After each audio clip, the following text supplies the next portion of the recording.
everyone, my name is Conrad on behalf of CameraStuff. Hope you're doing pleasantly well today. I'm in for another live session. It's our photo recipe number 2. So I'm going to show you how to create a specific shot. So it's going to be a shot in color. Alright, so fellow photographer by the name of Walteri joined us on a day and he helped us out with some CameraStuff promos, hence the lime green backdrop. As you see there, I'm going to show you exactly how to create a shot. I'm going to use a program called Satellite 3D. It's a simulated studio. With it, you can change lighting and you can change model poses, light modifiers, etc., etc. And I'll show you exactly how that works just a little bit later. Right, let's get my face back on. So this is the first time I'm doing this during broad daylight, so a bit of a nocturnal creature. So my fiance is not here to handle the dogs, so my dogs are directly behind me, so they may chip in every now and then with an opinion or two, so you may hear them barking every now and then. Just forgive the dogs for being a little vocal. They get excited as well. Alrighty, so I'm just going to allow more people to join. So we have a couple of people watching at the moment. I'm just going to give it a couple of seconds for more people to join, then we can get started.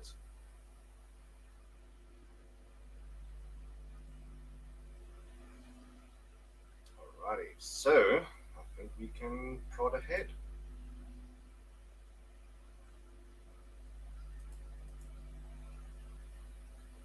Alright, so this is the shot in question. I'm going to show you exactly how I went about creating the shot. So I used a lime green backdrop, but a white backdrop, specifically a PVC backdrop. I used a gel on a backdrop light to change the color of the backdrop itself. So there are a couple of more examples of Walteri. Alright, so the magic of the shot is that of the green backdrop, but as I said, I used a white PVC backdrop with a backdrop light with a gel attached to it. Alright, so here you can see an example of it. So a purple gel attached to a reflective dish using the high technology method of duct tape just to keep the gel in place. I'll show you here.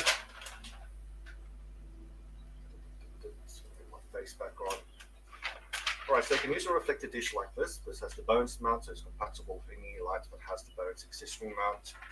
You can just use tape just to keep it in place. Very good. So if the light's shining through the gel, it's going to change the color of the light. And if you aim this directly at a white backdrop or a gray backdrop, it's going to change the color of the backdrop itself. I have a whole bunch of examples of different colors as well. So specifically what I used a combination of yellow and green. So you don't get a lime green as such. If you use yellow and green together, obviously that's going to get you a lime greenish color. So attach that to the reflective dish on the backdrop light.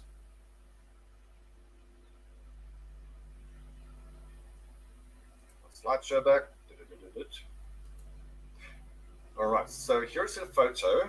As you can see the stand of the backdrop light in the shot in between the legs. It looks a little bit awkward there.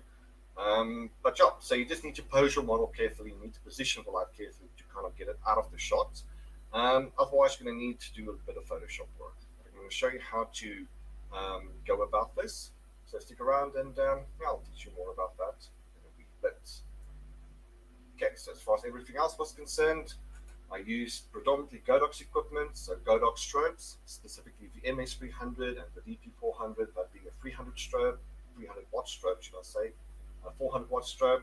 I used the Leaf Filter Saturates Colored Gel Kit. So with that kit, you get a whole bunch of colors, a variety of different folding softboxes, a white PVC backdrop, and I used a 5-in-1 reflector to block light from my main light from hitting the backdrop. And I'll show you how that works in a wee bit. Alright, so if you're watching, if you have any questions to ask, please do drop them in the comment section, and I'll tackle them as we go along. Okay, so I'm just going to show you a video here.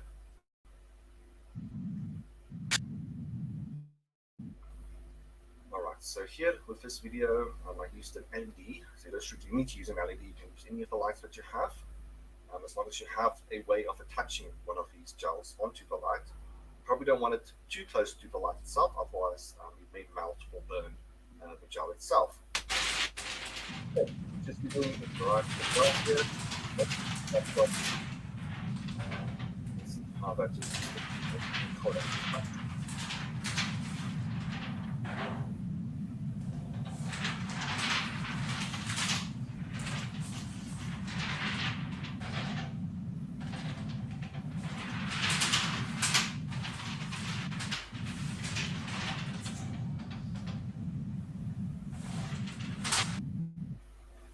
Alrighty, so let's jump into a program called Satellite 3D. So this is what the setup looks like. So the magic light here would be that backdrop light. So it's a light placed behind your subject aimed directly at the backdrop itself. Let's see the light positioned here behind our model aimed directly at the backdrop. In addition to our front lighting and a rim light, we use that to illuminate our subject with. Okay, so I'm just going to get rid of all of these lights. I'm going to play around with the backdrop lights. That as well. All right, so with only the backdrop light in position, this is more or less what you want. You want that silhouette. So you want your subject to silhouette against the backdrop. So you can switch that on and off. So this is our backdrop light being switched on and off. And here we can use a variety of different gels to change the color of said white backdrop. Go back to a primary green. I did not use primary green. Unfortunately, with this program, it doesn't have the lime green option available, but as explained, you can use a combination of the green and the yellow. You can use a combination of whatever colors to create also specific colors, whatever your fancy may be. Right, so I'm just going to move our model a wee bit due to the side.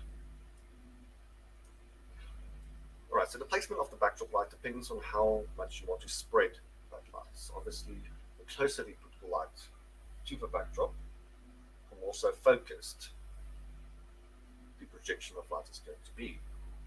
So the closer you place that backdrop light, obviously right here is right against the backdrop, but the closer you put it, the more so focused that light is going to be. So if you want to create an even spread, just need to create a bit of space between the backdrop light and the backdrop itself. Place our subject back here. Now obviously we want to illuminate our subject, so let's find another strobe to work with. So what I used specifically was a 120cm folding softbox from Godox. This just provides a nice soft light on our subject. So get that in position. And obviously we just need to increase the intensity there just to properly illuminate our model. Alright, but you may have noticed that the backdrop now has completely washed out, so we don't have that dark rich green color anymore. And the reason why is because the light from our main light is spilling onto our backdrop, which is not ideal. Right, so as an option we can grid it. So with a honeycomb grid attached, you know what, I'm just going to make this big so you guys can have a better idea as to what I'm doing. So I'm just going to remove my face.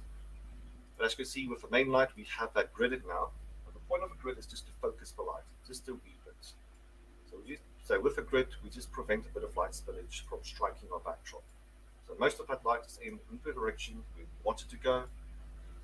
Without the grid, the light is just going to spread more so broadly. However, in saying that, it did a bit of a job, but not good enough. Just to prove a point, if I switch this light off, you can see how dark and rich black green is. So just to reiterate, I've switched the main light off. So if the main light switched off, you can see how vibrant, nice and green that backdrop is, but with the main light switched on, it just washes out that lovely green color. So what we can use is that of a light blocker. A light blocker is something, a large panel of sorts that you use just to block the light from your main light from striking the backdrop.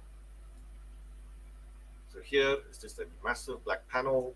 So what you can use is a panel of styrofoam. Those styrofoam boards that we use to insulate roofs with. You can buy one of those and paint one side black. You can use a 501 reflector as well. Use the black side aimed directly at your main light. So that is what I did on today. I used a big 501 reflector. I used that to block the light from my main light from striking the backdrop. Alright, so as I move it, you can see the shadow going across the backdrop. What we're doing with the light blocker is we're doing exactly that. We're blocking the light from our main light from striking the backdrop. So by placing it quite carefully, so obviously you don't want it in the frame or casting a shadow over your subject. So just a bit of careful positioning is required here, just to block that light and to maintain that deep, bold green color, or whatever color you choose to use on the day. Just use a light blocker to block the light from your main light. Alright, so I'm going to show you a video here as to how that works.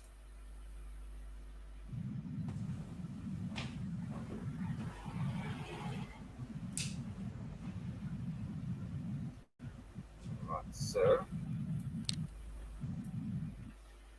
this is in my personal studio, so with the light aimed directly at the backdrop, so I'm using constant lights here. I'm just going to use whatever lights that you have. So with the light aimed directly at the backdrop, we have that deep, rich blue color. However, as soon as I switch on the main light, that rich color just disappears or just flattens out quite dramatically. So it goes from a very deep blue to a kind of washed out purple. So you can see on the side of my room there, I have the 5-in-1 reflector ready to go. I'm going to show you how to use it. So with the black side directly at your main light, just position it carefully and block the light from striking the backdrop. See the shadow going across the backdrop, and we can do that to maintain that deep rich color on our backdrop.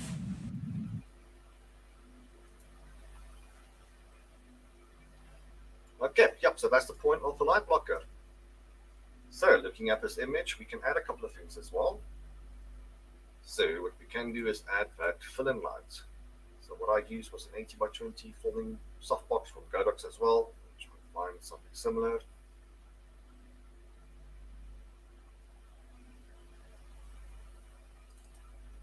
Okay, 80x20. So with that softbox in position, what we're doing is we're just providing a bit of fill-in light to our subject. So that switched on and off. So obviously operating only one light to illuminate our subject with, that is going to create shadows on the opposite side. So what you can do with a fill-in light, that is a second light placed on the opposite direction, we can do that just to lift the shadows created by our main light. So I'm just going to switch off my phone here. Rule number 1 of the live session, make sure that your phone is on silent. Apologies for that. Okay, so with our fill-in light, we're just lifting the shadows ever so gradually with our fill-in light. Okay, so you can see with that switched on, I'm on full blast. That's a little bit overkill, so we're just going to reduce that. And as mentioned, the point of the fill-in light is just to lift those shadows created by the main light itself. Okay, so we don't want to compete against the main light. We don't want to overpower the main light whatsoever. Just a tiny splash of light will do the job right here. Okay, and in addition, I added a room light as well. So I used a strip box. So I'll find a strip box here.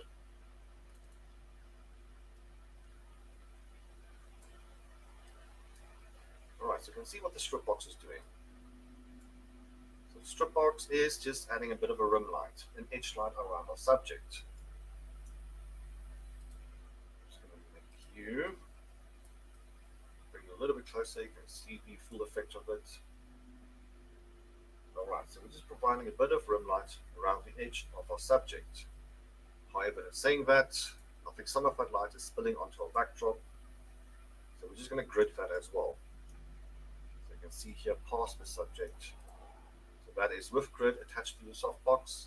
What we can do, open up that softbox and you can see it creates a very, very broad light. It's just bouncing all over the show. We don't want that, so we attach the grid just to focus the light exactly where we want it to go. So all of this light is going in the direction of the model. None of that light is spilling onto our backdrop. And also prevents the light from going to the walls and ceilings and bouncing all over the show. So that's the point of the strip box. It's a skinny, long softbox. All the light is aimed directly where you want to go to create this nice head to toe projection or angle of light as well. Okay, and the point of a rim light is just to create an outline in a manner of speaking around our subject. So what you can do with that, you can kind of emphasize the jawline and the cheekbone of a model, and also a bit of a rim light around the bicep, because a model had some big biceps, so why not emphasize that? Okay, so that was the point of the rim light.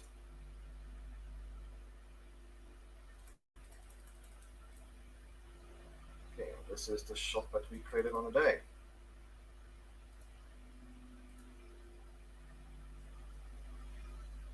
Alright, so to reiterate, the magic of this shot is providing a gel on a backdrop light aimed directly at the backdrop, placed behind your subject. If you gel it, you can change the color of your backdrop. So if you have a white backdrop, you can just use whatever gels that you have, or just purchase a gel pack and you can attach that to the backdrop light and change the color of your backdrop. So what I did here, I used a green and a yellow to create a lime green, and that just gave me something very similar to the CameraStuff green color. So with the main light, that I used a big softbox just to give me that nice big soft flattering light. Obviously a bit of a fill-in light just to lift the shadows created by our key light and ring light. Before I continue, I just need to add that I used a big light blockers to block the light from my main light from striking the backdrop itself.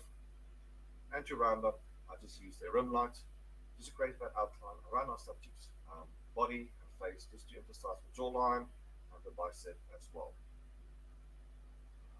Alright, so to those still watching, do you have any other questions? Now, the point of us doing all of these things live is to interact with you guys.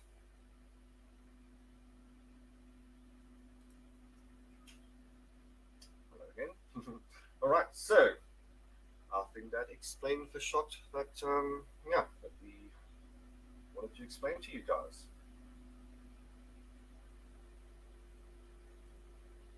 Okay, so we're not used to doing this during daylight hours. We're kind of experimenting with different time slots.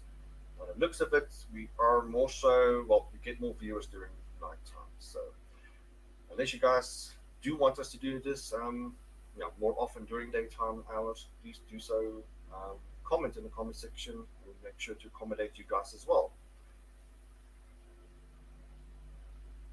Okay, so I think that's it. So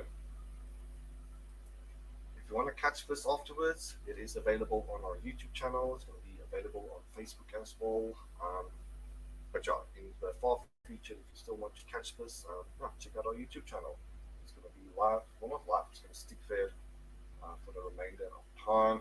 So so if you want to watch this still afterwards, if you want to catch up, just check out our YouTube channel.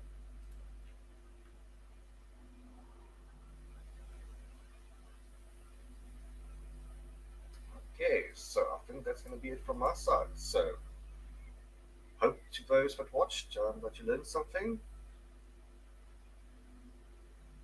If you have any other questions to ask after the fact or after the video, please do drop it in this comment section. We are available on WhatsApp, on live chat, on emails, etc.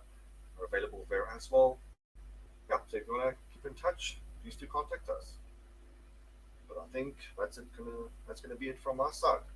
So myself, Conrad from CameraStuff. I hope you have a pleasant day further.